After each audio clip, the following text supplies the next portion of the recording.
ଆପଣଙ୍କ ନାଁଟା? ମୋ ନାଁ ରଞ୍ଜିତ କୁମାର ବେହେରା। ଇଏ କେମିତି ହେଇଛି ଇଞ୍ଜୁର୍ଡ? ଆଜ୍ଞା, ସେଟା ଗୋଟେ ଇନସିଡେଣ୍ଟ ହେଇଛି କ'ଣ ନା ଆମ ବାଇକ୍ ଗୋଟେ ଆମ ଭାଇ ନାଁରେ ଥିଲା। ବୁଝିଲେ କି, ସେଟା ଟିକେ ଫାଇନାନ୍ସ ଚାଲିଥିଲା। ତ ତାର କିଛି ଡିଫଲ୍ଟ ଥିଲା ଆମର ଇଏମ୍ଆଇ। ସେ ଫାଇନାନ୍ସ ବାଲା ଏମିତି କରିଛନ୍ତି ଆଉ। ମୁଁ ମୋର ଜବ୍ କରେ ଅନୁଗୁଳରେ। ଆଉ ମୁଁ ମୋର ଭାଇଙ୍କ ଗାଡ଼ି ନେଇକି ଯାଉଥିଲି, ମୋର ଜବ୍ ଜଏନ୍ କରିବାକୁ ଗାଡ଼ି ନେଇକି ଯାଉଥିଲି।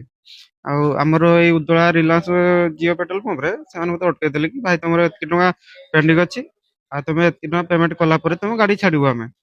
ମୁଁ କହିଲି ଠିକ୍ ଅଛି, ପେମେଣ୍ଟ କରିଦେବି, କିଛି ଅସୁବିଧା ନାହିଁ। ଆଉ ମୋତେ ଟିକେ ଟାଇମ୍ ଦରକାର, ଘଣ୍ଟା 2 ଘଣ୍ଟା ଟାଇମ୍ ଦରକାର ଆରେଞ୍ଜ କରିବାକୁ ଆମାଉଣ୍ଟଟା। ଆଉ ସେ କହିଲେ ହଉ ଠିକ୍ ଅଛି ତମେ ଯାଅ। ଦେଇକି ପୁଣି ଆରେଞ୍ଜ କହିଲି, ତାକୁ ମୁଁ କଣ୍ଟାକ୍ଟ କଲି ତାଙ୍କ ଟିମ୍‌ରେ। ଆଉ ଆପଣଙ୍କ ମାନେ ଏତିକି ଆମାଉଣ୍ଟ ମୋର ମାନେ ପସିବଲ୍ ହେଇପାରୁନି ଆରେଞ୍ଜ କରିବାଟା। ଆଉ କେତେଟା କିସ୍ତି ବାକି ଥିଲା? ଆମର 7ଟା କିସ୍ତି। ଟୋଟାଲ କେତେ ଟଙ୍କା ହବ ସେମାନେ କହିଲେ? ସେମାନେ କହିଲେ ଆମର 4,000 କେତେ ଟଙ୍କା, ମାନେ 5,000 ସମଥିଙ୍ଗ ଏମିତି କିଛି ଇଏମ୍ଆଇ ପର୍ ମନ୍ଥ ଥିଲା। 7ଟା କିସ୍ତି ସେଟା ଟୋଟାଲ କେତେ କହିଲେ ମିଶି? ଟୋଟାଲ ସେ କହିଲେ 53,000। ଠିକ୍ ଅଛି। ମୁଁ କହିଲି ଠିକ୍ ଅଛି, ଏତିକି ଆମାଉଣ୍ଟ ପସିବଲ୍ ନାହିଁ। ଆଉ ମୁଁ ହାଫ୍ ଆମାଉଣ୍ଟ ପେମେଣ୍ଟ କରିକି ଗାଡ଼ିଟା ନେଇକି ଯିବି। ସେ କହିଲେ ଏଗ୍ରି ହେଲେନି, କହିଲେ ମ୍ୟାନେଜର ଥିଲେ କଥା ହବ। ଆଉ ମ୍ୟାନେଜର ସାର୍‌ଙ୍କ ସହିତ ମୁଁ କଥା ବି ହେଲି। ମ୍ୟାନେଜର ସାର୍ କହିଲେ ହେଇପାରିବନି। ଠିକ୍ ଅଛି ଦେଇକି ଆମର ଟିକେ ବ୍ରେକ୍ ନେଇକି ପଇସା ପତ୍ର ଆରେଞ୍ଜ କରିବାରେ ଲାଗିଗଲୁ। ମୋ ପାଖରେ ଅଲରେଡି ଥିଲା 40,000 ଟଙ୍କା କ୍ୟାସ୍ ମୋ ପକେଟରେ ଥିଲା। ବୁଝିଲେ କି ସାର୍। ଆଉ ଆରେଞ୍ଜ କଲୁ। ତ ସେମାନେ ଆଉ ଥରେ ଆମେ ତାଙ୍କୁ କଣ୍ଟାକ୍ଟ କଲୁ ଯେ ଆଉ ପଇସା ପତ୍ର ଆରେଞ୍ଜ ହେଇଗଲା କି ଯାହା ବି ହେଇଗଲା, ଆଉ ପେମେଣ୍ଟଟା କରି ଆମେ ଗାଡ଼ି ନେଇକି ଯିବୁ। ମାନେ 53,000 ଟଙ୍କା ଆଜ୍ଞା ହେଇଗଲା। ଆଜ୍ଞା ଆଜ୍ଞା।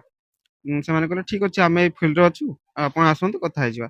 ତାପରେ ମୁଁ, ମୋର ବଡ଼ ଭାଇ, ଆଉ ଆମର ଆଉ ଜଣେ ବଡ଼ ଭାଇ, 3 ଜଣ ମିଶିକି ଗଲୁ ସେ ଫିଲ୍ଡକୁ। ଆମେ ଯୋଉ ଟାଇମ୍‌ରେ ଏଣ୍ଟ୍ରି କଲୁ ସେ ଫିଲ୍ଡକୁ ଅଲରେଡି ସେମାନେ ପିଉଥିଲେ।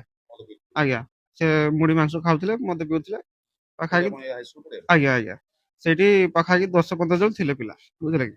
ତ ଆମେ ଯେତେବେଳେ ଏଣ୍ଟ୍ରି କଲୁ, ମୁଁ କହିଲି ହଉ ଠିକ୍। ସେମାନେ କହିଲେ ପେମେଣ୍ଟ କରିଦିଅ, ଗାଡ଼ି ନେଇକି ଯାଅ। ମୁଁ କହିଲି ଆଜ୍ଞା ଠିକ୍ ଅଛି, ପେମେଣ୍ଟ କରିଦେବି। ତ ଆପଣ ମୋତେ ଗୋଟେ ଇନଭଏସ୍ କପିଟେ ମେଲ୍ କରିଦିଅନ୍ତୁ, ଯାହା ବି ଏତିକି ଟଙ୍କା ମୁଁ ଟଙ୍କା 2 ଟଙ୍କା ଆପଣଙ୍କୁ ରିସିପ୍ଟ ଦଉଛି। କପିଟା ମାଗିଥିଲେ? ହଁ ଆଜ୍ଞା, ରିସିପ୍ଟ ଗୋଟେ ମାଗିଲି। ଏ ରିସିପ୍ଟ ଗୋଟେ ଆସିଗଲା, ଆମେ ଦବୁନୁ, ଇଏ କରିବୁନୁ, ଆଉ ସେଟା ଆମର ମାନେ ଆମ ଅଣ୍ଡରରେ ନାହିଁ କି ଇଏ କଲେନି। ମୁଁ କହିଲି ଯାହା ଅଣ୍ଡରରେ ଅଛି ଆପଣ ତାଙ୍କୁ କୁହନ୍ତୁ, ସେମାନେ ଦେବେ। କହିଲେ ଆଉ ଆମେ ସେଟା ପ୍ରୋଭାଇଡ କରିପାରିବୁନି। ଯେହେତୁ ମାନେ ମୋର ଯିବାର ଅଛି ଏମର୍ଜେନ୍ସି, ମୁଁ ଜବ୍ ଜଏନ୍ କରିବି। ମୁଁ ଟିକେ ଜୋର କରି କହିଲି ଭାଇ ମୋତେ ଦିଅ, ମୁଁ ଯିବି ପେମେଣ୍ଟଟା କରିକି ମୁଁ ଯିବି, ବାଇକ୍ ନେଇକି ଯିବି। ସେଇଠୁ ସେମାନେ ଚଢ଼ିଲେ ଆଉ। ସେଇଠୁ ଆମର ସେ ପିଉଥିଲେ ବିୟର ବୋଟଲ 3-4ଟା ମୋ ମୁଣ୍ଡରେ ମାଡ଼ ହେଲା। ପ୍ଲସ୍ ସେ ବାଡ଼ ସାଇଡ୍‌ରେ ବସିକି ପିଉଥିଲେ, ଯେହେତୁ କିଏ ବୋତା ଫାଳିଆ ମାରିଲା, କିଏ କ'ଣ କଲା, କିଏ ପଥର ମାରିଲା। ଏବେ ସେଟା ମୁଁ ଆକ୍ଚୁଆଲି କହିପାରୁନି, କିନ୍ତୁ ବିୟର ବୋଟଲ 3-4ଟା ମାଡ଼ ହେଇଛି ମୋ ମୁଣ୍ଡରେ।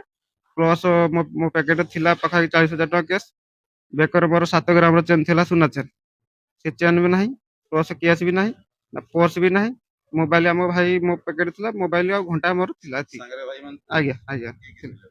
ଆମର ବଡ଼ ଭାଇ ଥିଲା, ଆଉ ଆମ ବଡ଼ବାପାଙ୍କ ପୁଅ, ସେ ମୋ ବଡ଼ ଭାଇ, ସିଏ ବି ଥିଲେ। ସେମାନେ ବଞ୍ଚେଇଲେନି କି? ଆଜ୍ଞା, ସେମାନେ କ'ଣ ବଞ୍ଚେଇବେ, ସେମାନେ ମତେ ତ 6-7 ଜଣ ଘେରିଗଲେ। ତାଙ୍କୁ ବି 3 ଜଣ ମାନେ କିଏ କାହାକୁ ପିଟୁଛି, କ'ଣ କରୁଛି, ମାନେ ହାତାପାଇ ପୁରା ଜୋରରେ ଚାଲିଛି। ମାନେ କହିଲି କ'ଣ ନା, ଆପଣଙ୍କୁ ଯେ ମୁଁ 5,000 ଟଙ୍କା ଦେବି ଏକ୍ସଟ୍ରା, ତାର ଆପଣ ମତେ ଗୋଟେ ପ୍ରୁଫ୍ ଦିଅନ୍ତୁ, ମାନେ କୋଉ ଚାର୍ଜେସଟା ଆପଣ ଲଗଉଛନ୍ତି। ମୋର ଭୁଲ ହଉଛି ସେଇଟା।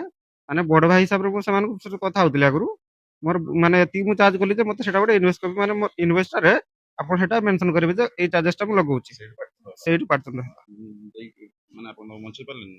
ନା, ସେମାନେ ଥିଲେ 12-15 ଜଣ ଥିଲେ, ଏତେ ଜଣ ଥିଲେ ତ ତାପରେ କୋଉଠୁ ଫାଟିଲା ପରେ ଡାକ୍ତରଖାନା ନେଇ ହଁ। ଆସିଲେ। କେତେ ବଡ ହେଇଛି ଇଞ୍ଜର୍ଡ? ଇଞ୍ଜୁରି ହେଇଛି, 5ଟା ଖଣ୍ଡେ ଷ୍ଟିଚ୍ ପଡ଼ିଛି, ନଜର ପାଖରେ ପଡ଼ିଛି। ରଖିବେ ନା ରେଫର କରିଦେଇଛନ୍ତି? ନା, ରେଫର କରିଥିଲେ, ଏଠି ହବନି କହିଲେ, ମୁଣ୍ଡ କ'ଣ ମାଡ଼ ହେଇଛି ଆଉ ବାରିପଦା ଏବେ ନେଇଯିବେ? ବାରିପଦା।